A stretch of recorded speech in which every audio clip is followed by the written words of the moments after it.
$312,600. That's what a forensic accountant would eventually tell me my mother-in-law had quietly moved out of my husband's and my life in just under 4 years. While, on the night of our wedding, she stood in a hotel hallway and told my husband, in a voice just loud enough for the bridesmaids to hear, that I wasn't good enough for this family and that he was making a mistake he'd regret.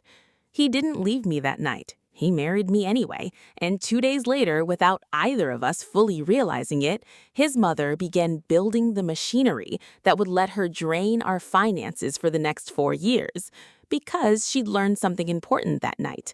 If she could plant one seed of doubt about me in the family's mind, nobody would ever question why she needed temporary access to our accounts. They thought they got away with it. They were wrong. This is the story of how a woman who tried to stop a wedding with a whispered insult ended up 4 years later sitting across from a district attorney explaining a $312,600 hole in her son's finances, while I sat in the gallery holding the folder that put her there. If you're new here, welcome. Every week on this channel, I tell true stories of financial betrayal, people who trusted the wrong person with their money, and what it actually took to get every single dollar back. Today's story is about greed, betrayal, and getting every single dollar back, and about a mother-in-law who thought I never liked her would be enough cover for 4 years of quiet theft. If stories like this matter to you, if you believe people should not get away with this, hit subscribe now because you are going to want to see how this one ends. Let's get into it. I met my husband, Daniel, at 26.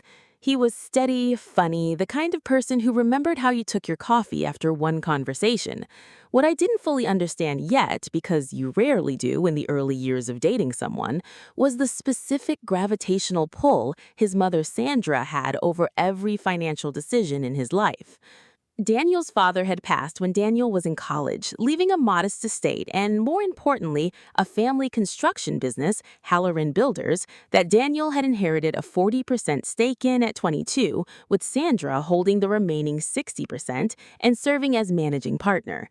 Daniel worked in the business as project manager, drawing a salary, while trusting his mother, the family matriarch, the woman who'd run the books since his father died, to handle the financial side. That single sentence, "she handles the financial side," is the whole story if you already know how these stories usually go. Sandra was, by every external measure, an impressive woman. She'd kept a construction business afloat through her husband's death and a recession. She managed vendor contracts, payroll, and a business line of credit with real competence. For years, genuinely, competence. That's important because it's exactly what made what came later so hard for anyone to believe. She built trust with the extended family the way a lot of controlling figures do, by being indispensable. She handled Thanksgiving, she handled the business's books, she handled Daniel's late father's memory, literally curating which stories got told about him and how. Nobody in that family questioned Sandra's numbers, because Sandra's numbers had, for over a decade, simply been correct. She built a different kind of relationship with me, a cold one disguised as concern. From our first meeting, she'd ask pointed questions. Where did I grow up? What did my parents do for work? Had I always struggled financially? Questions dressed as small talk that were, I'd later understand, a kind of financial vetting. She wasn't worried I'd hurt her son emotionally. She was worried about what I might notice. Looking back, there were red flags stacked from the very beginning, and I want to name them because if you're watching this and it sounds familiar, trust what you're noticing. Red flag 1. She controlled Daniel's access to his own business records. Daniel, as a 40% owner, was legally entitled to review the company's financial statements at any time. In practice, at any time meant whenever Sandra decided to schedule a sit-down, which somehow kept slipping for months. Red flag 2. She reframed any financial question as disrespect. When Daniel once asked gently if he could see the P&L statements before a big equipment purchase, Sandra told him and later told the extended family that he was letting his wife make him distrust his own mother. That's a manipulation tactic worth naming clearly. Triangulation, where a third party is inserted into a conflict specifically to redirect blame and avoid direct accountability. Red flag 3. She began actively campaigning against me before we'd even been dating a year, calling relatives to say she was worried about Daniel's judgment, about how fast things were moving, about whether I was really who I said I was. None of it was ever specific. All of it was designed to make anyone who later heard, "I have concerns about the money," think, well, Sandra's always had concerns about her. Red flag 4. The wedding night comment wasn't an outburst, it was a strategy. At the time, I thought it was raw grief and jealousy, a mother unable to let go. In hindsight, given what came after, I believed it served a second purpose. It planted publicly, in front of witnesses, the idea that I was the reason for any future family tension. If Daniel and I ever pushed back on anything financial, well, you know how things have been since the wedding was already sitting there, loaded and ready. 6 months after our wedding, Daniel and I bought our first home. We were $22,000 short of the down payment we wanted, and Sandra offered warmly, generously in front of the whole family to help the kids out, framing it as an early inheritance advance against Daniel's eventual full ownership of Halloran Builders.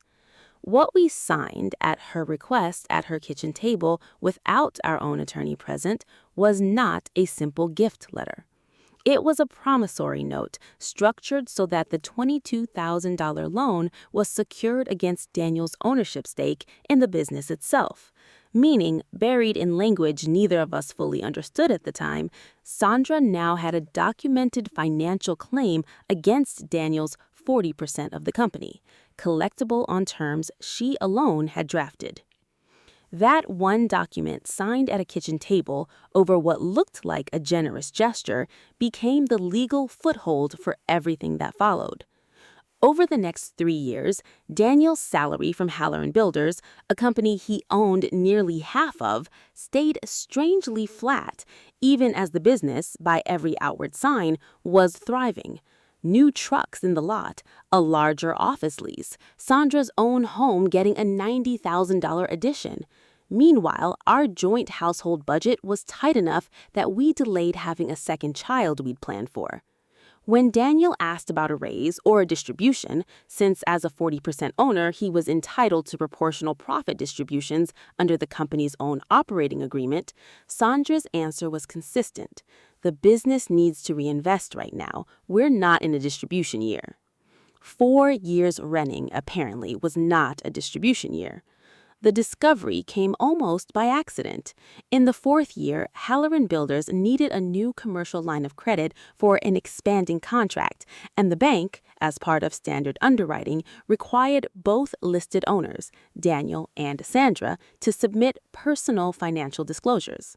For the first time in 4 years, Daniel had to actually see, in writing, a consolidated snapshot of the business's real financial position, because the bank's loan officer, a meticulous woman named Rosalind Ferreira, insisted on a level of documentation Sandra had never previously had to produce for her son.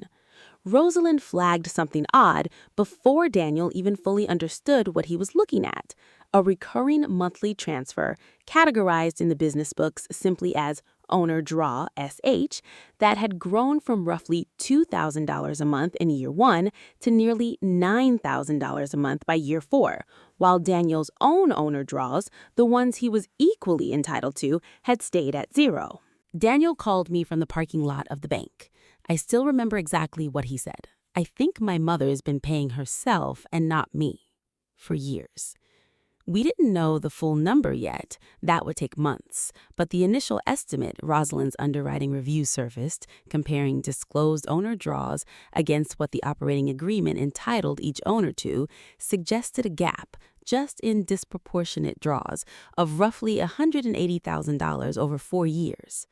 And that didn't include the second thing we found buried in the same disclosure packet, the $22,000 wedding gift loan, the one secured against Daniel's ownership stake, had somehow, through a series of amendments Daniel never signed, grown to a documented $61,000 obligation with an interest rate, late fees, and a maturity clause that, if triggered, would let Sandra call the note and legally seize a portion of Daniel's ownership stake in the company his own father built. Daniel, still hoping this was a misunderstanding rather than a betrayal, brought it to Sandra directly, calmly, asking for a full accounting of 4 years of owner draws and an explanation of the loan amendments. Sandra's response was not documentation. It was a family dinner 3 days later where she told Daniel's aunts, uncles, and adult cousins with visible tears that Daniel had changed since the wedding, that he'd become suspicious and cold, that she was scared of what kind of influence was shaping how he treated his own mother. Nobody at that table had seen a single bank statement. Every single one of them looked at me. That was the wedding night comment 4 years later, finally cashing itself in. Once we understood the shape of what we were dealing with, Rosalind, off the record as a courtesy since the loan had already closed and she had no further obligation to help us, gave Daniel one piece of advice. Get your own forensic accountant before you say another word to your mother about numbers. That accountant, once engaged, showed us exactly how Sandra had covered her tracks for 4 years. Mechanism 1, mislabeled compensation. The owner draw SH line was on paper defensible as ordinary compensation for her role as managing partner, except the operating agreement capped managing partner compensation at a fixed salary plus a defined profit-sharing formula, a cap Sandra had exceeded every single year in amounts that, when isolated, totaled the excess draws. Mechanism 2, retroactive documentation. Several amendments to the original loan agreement had been drafted and dated to appear as though Daniel had reviewed and approved them, using an old email exchange about an unrelated matter with the actual substantive terms added later, something a document metadata review would eventually be able to demonstrate. Mechanism 3, the family as an audience, not a jury. Just like before the wedding, Sandra didn't need the family to investigate anything. She needed them to keep believing that any conflict originated with me, so that any accusation Daniel eventually made would look, to everyone around him, like something he'd been talked into, rather than something he'd discovered. I want to tell you about the night I found it, because it wasn't the accountant, it was me. At our kitchen table at 11 at night, going through 4 years of forwarded business emails Daniel had never really read closely, looking for anything that would show intent rather than just numbers. I found it in an email from Sandra to the company's bookkeeper dated 14 months earlier that Daniel had been CC'd on and never opened. In it, Sandra wrote, casually, like she was discussing the weather, instructing the bookkeeper to keep Dee's draw at the base number for now. We'll true it up later once things settle with the wife situation. The wife situation. That single phrase, 4 words in her own handwriting, in writing, with a timestamp, did something no forensic report alone could do. It proved this wasn't a bookkeeping disagreement or a misunderstanding about the operating agreements. It proved she knew exactly what she was withholding from her own son, and that she'd tied withholding it explicitly to me. That email changed everything about how Daniel and I approached this. Up until that point, some part of him had still been hoping for an innocent explanation. After that email, he hired an attorney the next morning. Her name was attorney Renata Okafar, a business litigation specialist who'd handled minority shareholder oppression cases before, a legal claim that exists specifically for situations like ours, where a majority owner uses their control of a company to systematically disadvantage a minority owner, denying them profits or information they're legally entitled to. Renata's first move was a formal books and records demand, a legal request that, under most state corporate statutes, a company cannot simply ignore when it comes from an owner. Sandra's business attorney stalled for 6 weeks before producing anything, and what was produced was incomplete, missing exactly the general ledger detail that would show the full history of the owner draws.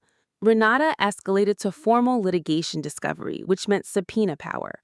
Over the following 4 months, we obtained complete general ledger records from Halloran Builders Business Bank showing every owner draw SH transaction going back to before Daniel and I even met, establishing a clear before and after pattern once he became an owner.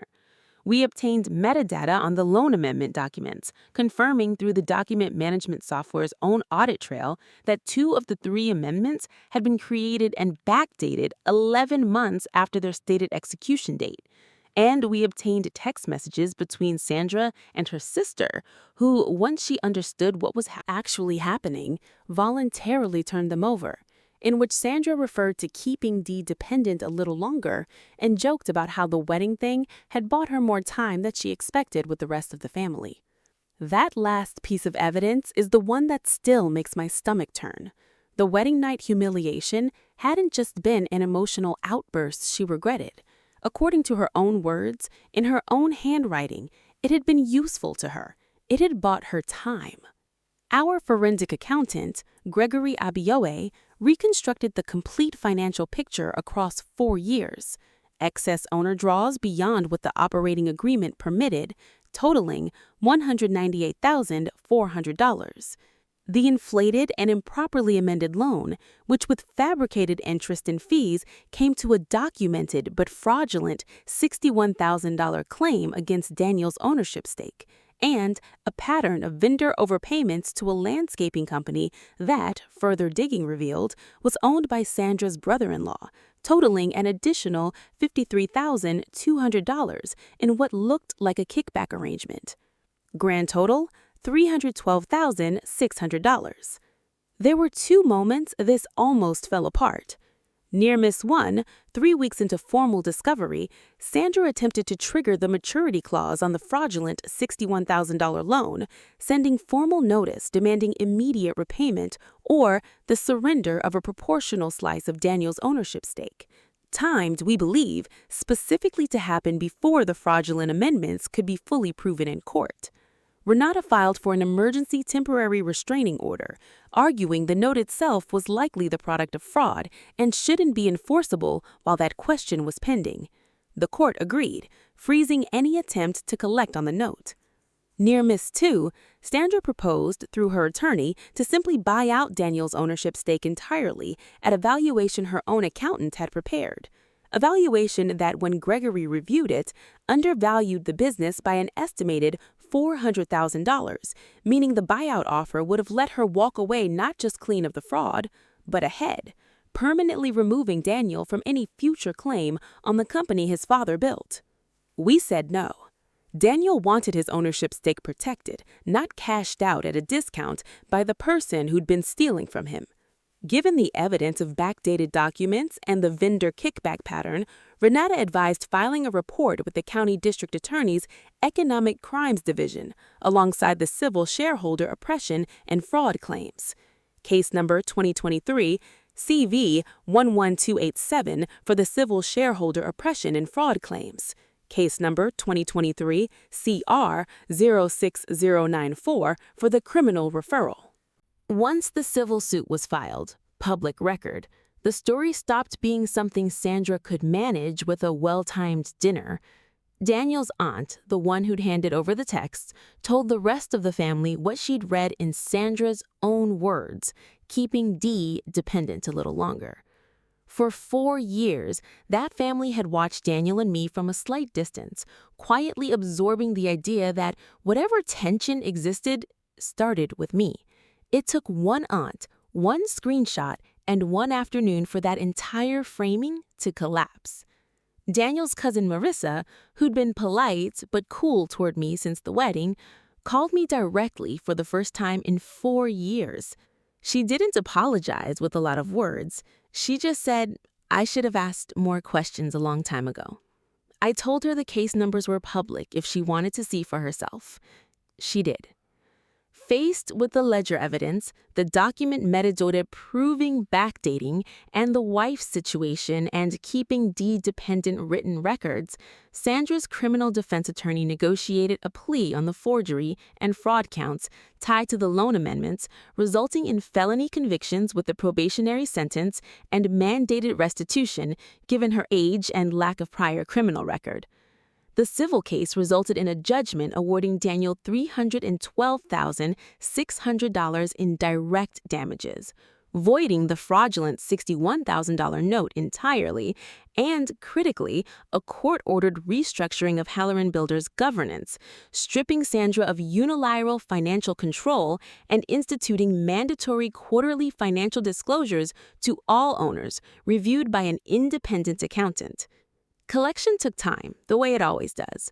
Through a court-ordered adjustment of Sandra's ownership distribution going forward, essentially redirecting a portion of her future draws to satisfy the judgment, combined with a lump sum payment from the sale of a rental property she owned, Daniel recovered $267,000 of the $312,600 judgment within 18 months, with the remainder structured as an ongoing offset against her future business distributions, enforced by the court.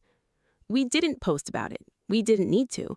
The restructured company governance meant every remaining family member with a stake in Halloran Builders now received the same quarterly disclosures Daniel had been denied for 4 years, and those disclosures spoke for themselves. Sandra's standing in that family, built over a decade on being the one who handles things, did not survive a court record showing exactly what she'd been handling and how. Here's the part that surprised even Daniel. We'd assumed, given the scale, there had to be something bigger going on, debts and addictions, something dramatic. Instead, the forensic report showed a woman methodically building a financial cushion entirely independent of the business's official ownership structure. A rental property purchased in her own name, a separately held investment account, home renovations, and a pattern of helping other relatives with generous gifts.